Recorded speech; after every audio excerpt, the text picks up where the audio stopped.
Tehran میں آیت اللہ سید علی خامنائی اور ان کے اہل خانہ کی آخری رسومات میں لاکھوں سوگواروں کے لیے وسیع پیمانے پر رضاکارانہ انتظامات کیے گئے۔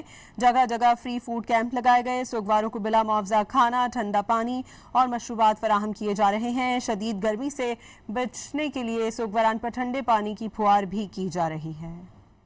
تہران میں آیت اللہ سید علی خامنائی اور ان کے اہل خانہ کی آخری رسومات میں لاکھوں سوگواروں کے لیے وسیع پیمانے پر رضاکارانہ انتظامات کیے گئے۔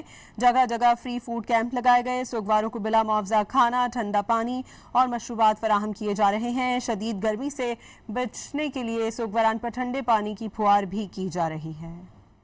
تہران میں آیت اللہ سید علی خامنائی اور ان کے اہل خانہ کی آخری رسومات میں لاکھوں سوگواروں کے لیے وسیع پیمانے پر رضاکارانہ انتظامات کیے گئے۔ جگہ جگہ فری فوڈ کیمپ لگائے گئے۔ سوگواروں کو بلا معاوضہ کھانا، ٹھنڈا پانی اور مشروبات فراہم کیے جا رہے ہیں۔ شدید گرمی سے بچنے کے لیے سوگواران پر ٹھنڈے پانی کی پھوار بھی کی جا رہی ہے۔